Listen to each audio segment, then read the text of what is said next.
Assalamu alaikum, dear viewers, welcome back to the Youth Forum with your host Syed Ali Raza.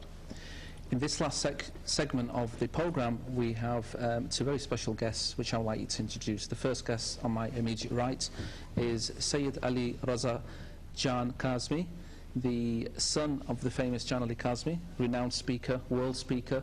I had the pleasure, Assalamu alaikum, brother. Wa alaikum salam. And I had the pleasure of speaking with your brother 2 weeks ago. Yeah. He's gone back to Masjid, I believe. Yeah, that's right. Okay. Now, born in Karachi, Syed Ali Raza Jan Ali Kazmi has spent most of his life in Iran. He's grown up in Iran, and in the last 2 years he's been studying the Hausa curriculum, mashallah. And we also have Syed Shabir Razvi, who's Assalamu alaikum, brother. Alaikum assalam. A writer, poet, community activist, working currently in South London. Yes. Welcome to the programme. Thank you very much. Lovely to be here.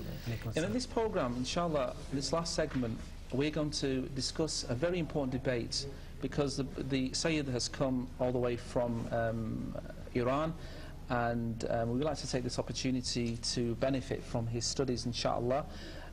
Recently he had a debate with a scholar who is a doctor by profession. You probably could guess he owns a TV channel, and he spends a lot of his time calling non-Muslims to Islam and having debates with people from different religions. Unfortunately, he said a few words that were in the favour of Yazid ibn Muawiyah, and the Sayyid had a debate recently, as we said, on different topics within the madhab of Ahl al-Bayt. Sayyid, if you would like to just introduce the debate. When did this start, and when was you first have a communication with the debate? Well, I could say, could start almost 1 year ago. Right. And it took almost 3 months, or more than 3 months, almost 3 months. And there were debate on numerous topics. Like one of the topics was Shafa'at, on which we are going to discuss today. And like other topics like concept of physical body of Allah, and the very important concept of Imamat also was discussed on this. And there are many other, almost 5-6 topics were discussed about. We had debate on 5-6 topics. Now, the program is obviously for the youth, and maybe there's a youth out there who are not quite clear with this concept of intercession. So when we say intercession, what do we mean? Actually, before I mention the meaning of intercession, let me explain that how this debate was done. Actually, this man who you were talking about, he had some relatives who were related to Shia mazhab, who were Shia, and who used to follow Shia Islam. So this man used to come to his relatives, and he used to say to them that you people are kafir, you people are doing shirk, and you people are doing wrong, And these people were really confused what to do. This person was really confused what to do, because he was not an alim, not a scholar. He didn't know how to reply. Then he came to my father, and he's contacted my father, and he wrote email and he phoned by telephone, and he asked a question, because my father was in trouble. So he gave me the responsibility, and I went to Qom. I went and asked the scholars of Qom and Mashhad, and I took guidelines from them, and they helped me a lot, and they gave me books, and they told me to which book I should find, and I gathered all the data and translated it and sent it to him. Almost after 3 months, we had an email. That email is available in my inbox, and in my father's inbox also, that there was an email from his secretary. The secretary wrote that we only do dawah. These things are not related to us. While in the beginning, he said to his relative that if you were defeated in the debate, you have to accept my religion, and if I was to be defeated in the debate, I will accept your religion. Right. But in the end, he didn't give any reply, and he was defeated. But he did not promise what he said. Right. Okay, and the intercession you asked me. Intercession means shafa'a, which is the word in Arabic. Shafa'a means asking someone for forgiveness. Asking someone for forgiveness on behalf of the another. This is shafa'a. Simple as that. A way of dua. That's it. Right. Shafa'a. Now the first objection which was mentioned, that this is something not mentioned in the Holy Quran. And the verse quoted, it was Surah 2, verse 254, where it is mentioned, "O you who believe, spend out of what we have given you before the day comes, in which there is no bargaining, neither any friendship, wala shafa'atun, nor intercession, and the unbelievers, they are the unjust."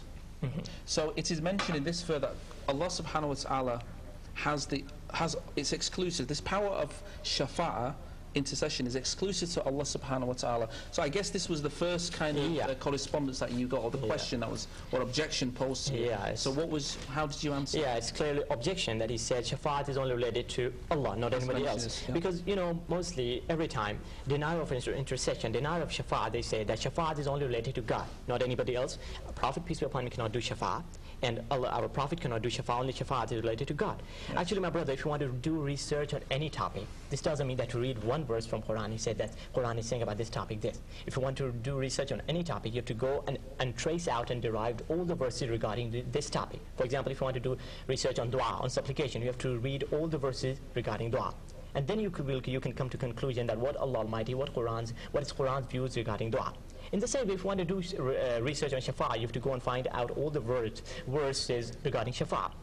And these verses, which these group of people, they mentioned in opposition of shafa'a, in denying shafa'a, all the verses are regarding idol worshipper, regarding unbeliever, non-believer, and infidels. That there will not be any shafa'a for infidels, there will not be any shafa'a for unbeliever, there will not be any shafa'a for those who don't believe in prophethood of Prophet Muhammad, and those who don't believe in Allah.